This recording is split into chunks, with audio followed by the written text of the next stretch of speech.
by putting clean sheets on your bed. Get the blue ones down from the shelf in the closet. Grandma and Grandpa will be sleeping in your room. My room? Where will I be? How come I have to take my room? I think we'll be able to find you a place to sleep all right. You have such a nice room. Aren't you glad to share it with Grandma and Grandpa? I guess so, but I think they could sleep in Sam's room for once. Well, sure they could, but Aunt Beth and Uncle will be sleeping in Sam's room. I just think it will get a wee bit crowded. I see what you mean. What's so funny? We're going to have a Thanksgiving slumber party. Won't that be great? Oh, sure, great. I'm out of here, Mom. Football at West Park. Can I have one of these rolls? No, both counts, buddy. No roll, no football. Stay put. Mom, you don't expect me to sit around here all day, do you? No, I don't. You can start by bringing some wood and stack it by the fireplace. Your dad's outside chopping up the kindling now. You can help him carry the big logs. Then I want you two to set the table for me. And can I go? The team is depending on me. I'm the equipment manager. Meaning you have the ball? Sorry, Sam. Too much to do today. Okay, no ball. But Mom, what about food? The dressing is ready to go.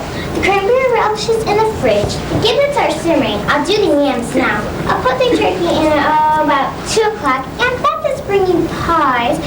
Grandma's going to do the creamed onions when she gets here. I need to think about green beans. You can't peel potatoes for me when it gets closer to dinner time. I don't mean Thanksgiving food. I mean food that we can eat right now. Like ham and cheese sandwiches, hot dogs with ketchup, or even a sub. You know, eat. Also known as lunch. Peanut butter and jelly. It's all yours. Knife, bread, jars. What else do you need? A new family. Mother really cares about my needs. I suppose you want me to make these for everybody and cut up apples and pour glasses of milk and everything. Yes, that would be terrific. Okay, beds are made. Clean towels are in the bathroom. Oh, is one of those for me? Could you make it with marmalade? Sam's Cafe, no special orders, no substitutions. Marmalade is grossed out. I've told you a million times. Please, because of Thanksgiving. Because you're a turkey? Here, ruin it yourself. Mom, what kind of pie is Aunt Beth bringing? I'm not sure. The usual, I guess. Turnip, broccoli, mincemeat, pumpkin, maybe apple. How come people never have chocolate cake for Thanksgiving? I think chocolate cake would be the perfect dessert after a nice turkey dinner. I guess you could be right, but mincemeat and pumpkin are traditional. I guess I really never thought of having anything else for dessert on Thanksgiving. When I cook my first Thanksgiving dinner, I'm going to be sure there's plenty of chocolate cake. And no creamed onions. And no creamed onions. How can I get you off the grill, Dad? Sam's Cafe is open for business. I recommend the special, PB&J. Or PB&M. J will be fine. May I have a cup of hot coffee with that? It's really getting cold out there. Do you think it will snow? I wouldn't be surprised. The wind has shifted out of the north, and it really has a weight to it. Did anyone hear a forecast? There's going to be a warming trend in the kitchen. Well, that is certainly good news. I guess we don't have a thing to worry about.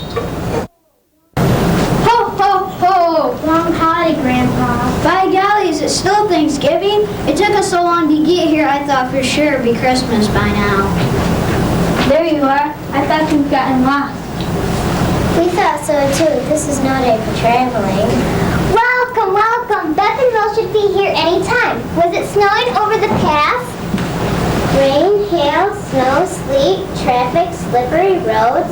It was a mess. She's exaggerating. It only hailed for a minute or two. Well, it was plenty for me. Dad, why don't you go put the water on to boil, sweetie pie? For those yucky old onions? No, for a cup of tea. I need a pick-me-up. Got it, Mom. Hello, everyone. We finally made it. Barely, they had to close the bridge at Miller's Crossing. I think our cars will last to get through. Getting here was a lot more like surfing than driving. Wow, that sounds like fun. It wasn't. Well, you're all here now. Come on in where it's cozy and warm. The turkey's in the oven and we don't have anything to worry about. Actually, as Thanksgiving Day celebrations go, this is probably a lot like the Pilgrims had back in 1621. Did their electricity go out too? No, they were lucky. They didn't have electricity. They didn't even dream of an undercooked turkey sitting in a cold oven. Will was right. The first Thanksgiving couldn't have been very comfortable. And I'll bet they're really thankful for the things we're taking for granted right now. Like what? Like being safe and sound. I'm sure the Pilgrims were thankful just to be alive. Can you imagine what they went through their first year in Plymouth? We have plenty of wood to keep the fire going. Staying warm and dry must have been a full-time job for the Pilgrims. The Pilgrims shared their first harvest with the Native Americans, just as we were able to share with one another. Speaking of sharing, would you pass the popcorn this way, please, Sam? Too bad the Pilgrims didn't have popcorn. Actually, the Pilgrims did have popcorn at their first Thanksgiving. Compliments to the Indian chief, Massasoit. No kidding. Yes, but they may not have had butter on it. Well, since it doesn't look like there's going to be any let up in this weather, I think we should get the sleeping bags and plan to stay here by the fire tonight. We said we were going to have a Thanksgiving summer party, didn't we, Dot? Hey, yeah, that's right. This will be kind of fun. Maybe we should make it a tradition. How's this for a tradition? Chocolate cake. I made this especially for Dot. Oh, and Beth, we do have what to be thankful for. What else are you thankful for, children? Well, besides being here together and having such a nice family, I can only think of one other thing. I think we all know what that is.